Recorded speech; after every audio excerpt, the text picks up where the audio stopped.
Olá, pessoal. Eu gostaria de cumprimentar a todos, especialmente os nossos queridos alunos de Belém, Campo Grande, Porto Alegre e Salvador, que estão cursando esse semestre o módulo de controle de incidência tributária, que terão aula agora no dia 14, próximo sábado. Meu nome é Silvia Zomer, eu sou professora do IBET de São Paulo e me pediram para vir aqui falar poucas coisas a respeito de regra matriz de incidência tributária, especificamente sobre hipótese de incidência. Eu confesso que é difícil, né, falar pouca coisa sobre esse tema que é tão instigante, né, mas vamos sentar.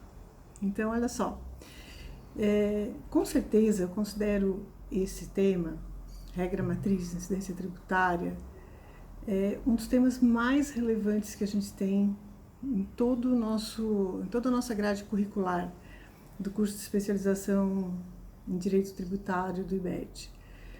E eu digo isso com muita certeza e com muito carinho. Por que eu gosto tanto de falar sobre esse tema? Porque anos atrás, muitos anos atrás, quando eu era aluna, assim como vocês, eu tive esse mesmo seminário.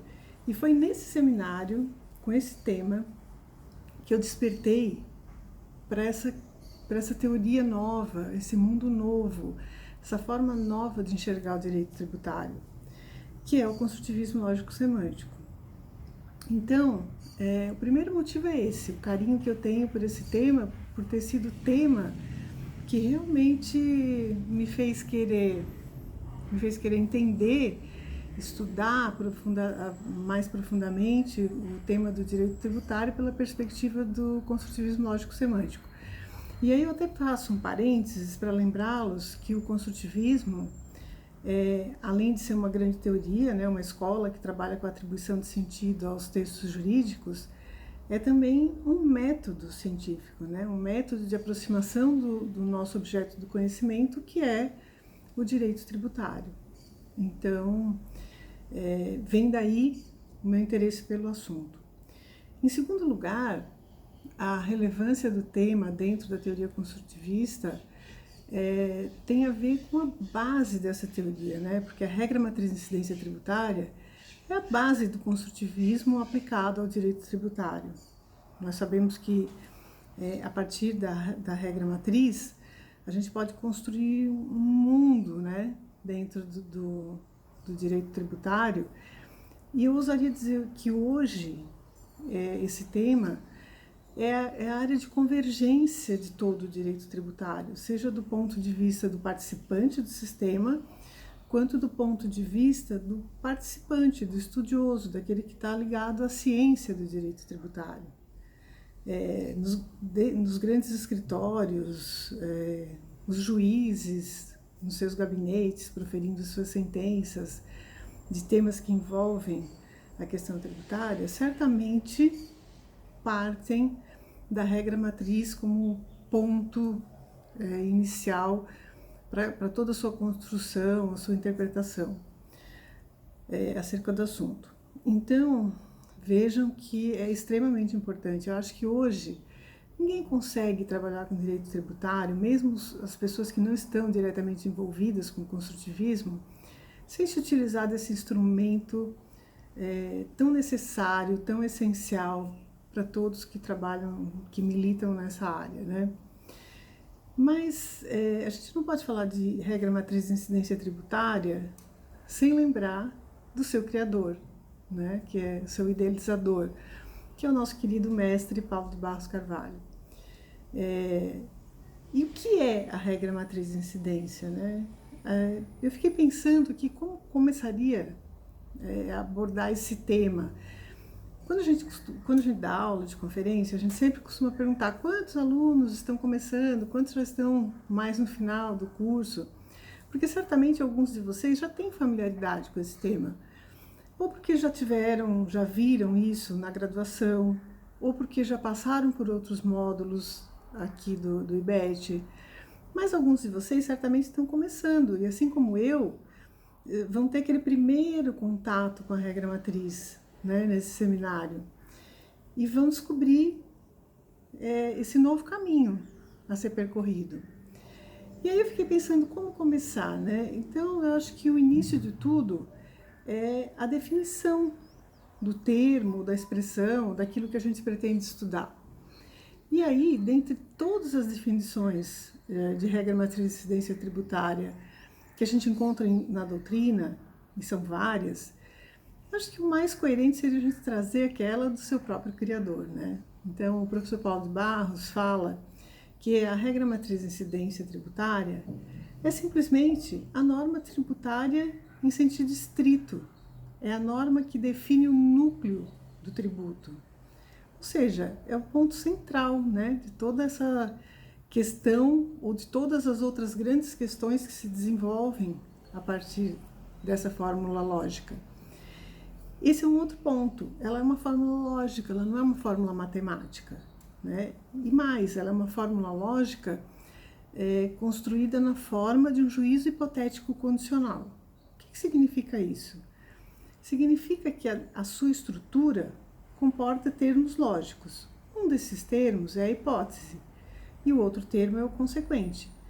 O consequente se liga à hipótese, se conjuga à hipótese em decorrência do princípio da imputação, ou seja, do princípio que diz sobre o dever ser. Então, esse juízo hipotético condicional diz o seguinte: deve ser que, se ocorrer determinada hipótese, então vai se instaurar o consequente, certo? Só que esses termos, hipótese e consequente, eles comportam outras decomposições. Então, dentro dessa hipótese, a gente vai encontrar 3 critérios que na regra matriz vão descrever, são responsáveis pela descrição das características que um fato econômico de possível ocorrência, ou seja, que se projeta para o futuro, porque esse fato ainda não ocorreu, é simplesmente a descrição de características que vão me permitir identificar esse evento, caso ele venha a acontecer, e acontecendo, determinar qual é a tributação adequada para que seja aplicada aquela ocorrência. Então, vejam bem, se é uma projeção para o futuro, eu posso utilizar uma outra classificação, eu posso falar numa outra classificação acerca de norma de regra matriz de incidência tributária, que é o fato de ela ser uma norma geral e abstrata. Por que geral e por que abstrata? Geral porque ela trata de sujeitos ainda indeterminados. Eu não sei quem vai praticar aquele evento econômico possivelmente tributável. E abstrata porque justamente traz uma previsão para o futuro. Então vejam bem, a regra matriz de incidência tributária diz o seguinte: se ocorrer determinado fato, então deve ser, no seu consequente, a tributação. Se a gente for analisar especificamente a hipótese, ela vai tratar de 3 critérios. Que critérios são esses? São critérios que vão permitir que eu construa futuramente, diante da ocorrência desse evento, a norma individual concreta, que vai trazer no seu antecedente o fato jurídico tributário. Então, vejam bem, a gente já partiu de 2 dimensões diferentes, né? Eu estou falando da regra matriz de incidência tributária, que é uma previsão abstrata para o futuro, e estou falando do fato jurídico tributário, que diz respeito a um evento que já aconteceu e que deve ser documentado numa linguagem jurídica. Pois bem, dentre esses 3 critérios, a gente tem então na hipótese o critério material, que é composto por um verbo pessoal mais o seu complemento. Esse verbo pessoal, ele vai sempre indicar uma ação ou um estado. Quando ele indica uma ação, por exemplo, ele está falando de uma conduta que deve ser praticada. Então, circular mercadorias, prestar serviço, isso indica uma ação.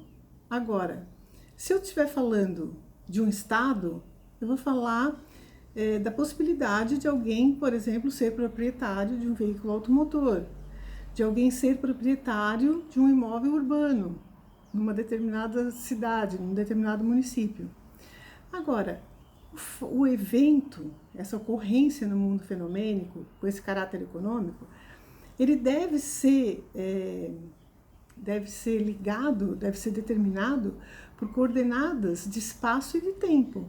Por quê? Porque eu preciso saber exatamente onde aconteceu esse evento, em que tempo, qual é o tempo específico desse evento.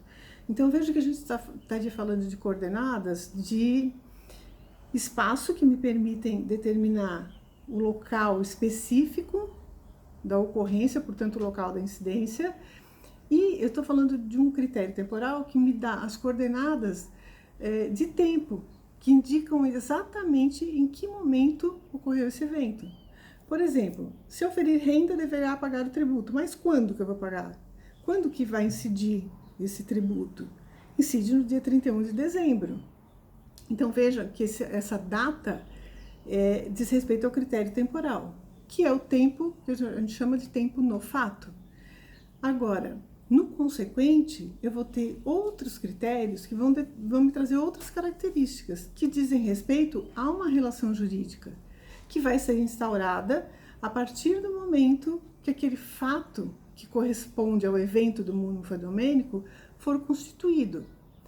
Então, eu tenho aí uma relação determinada por um dever ser, ou seja, se circular mercadorias, deverá pagar um tributo que se chama ICMS. Se oferir renda, deverá pagar um tributo que se chama Imposto sobre a Renda. Então, a gente pode dizer que a função da hipótese é trazer as características, determinar as características que me permitirão identificar um evento no mundo fenomênico que futuramente será alçado à categoria de fato jurídico tributário, certo? Se a gente olhar especificamente para a hipótese de incidência, a gente vai ver que não é só isso, não é só disso que ela trata. Tem outros temas que estão intrinsecamente ligados à hipótese de incidência que são extremamente importantes. Então, vejam a densidade, só para vocês terem uma dimensão de fatos ou de questões que estão ligadas à hipótese, que são muito importantes. A questão da diferença entre evento e fato jurídico. O evento como aquele acontecimento do mundo fenomênico e o fato jurídico, a constituição desse evento em linguagem competente. A própria constituição do fato jurídico, que envolve a questão das provas, porque todo fato jurídico deve estar ligado, deve se sustentar na linguagem das provas. A questão da classificação dos fatos, entre fatos continuados, instantâneos ou complexivos, né? Será que essa classificação prospera dentro da nossa perspectiva do construtivismo lógico-semântico? São temas que a gente vai abordar nessa aula. A questão do tempo no fato e tempo do fato, que eu já falei, a questão do erro de fato e erro de direito, que é extremamente importante e que são questões que vão ser estudadas nessa aula do dia 14. Então, eu convido a todos vocês para que acompanhem atentamente a aula, que vai ser ministrada pela professora Lúcia Pauliello, uma querida amiga de longa data aqui do IBET, e pelo professor Bruce Martins, que com certeza vão trazer esse tema em toda a sua profundidade, vão responder todas as questões que vocês vão ter. Então, meu conselho é: estudem bastante, se preparem muito para essa aula, perguntem muito para os professores, discutam todas as suas dúvidas e daqui para frente vocês vão ter uma abertura sobre o construtivismo com uma base bastante sólida. Então, boa aula para todos vocês, eu espero que todos continuem bem e até qualquer hora, quando acabar essa pandemia, né? Quem sabe, em algum dos IBETs regionais, tá bom? Boa aula para todos!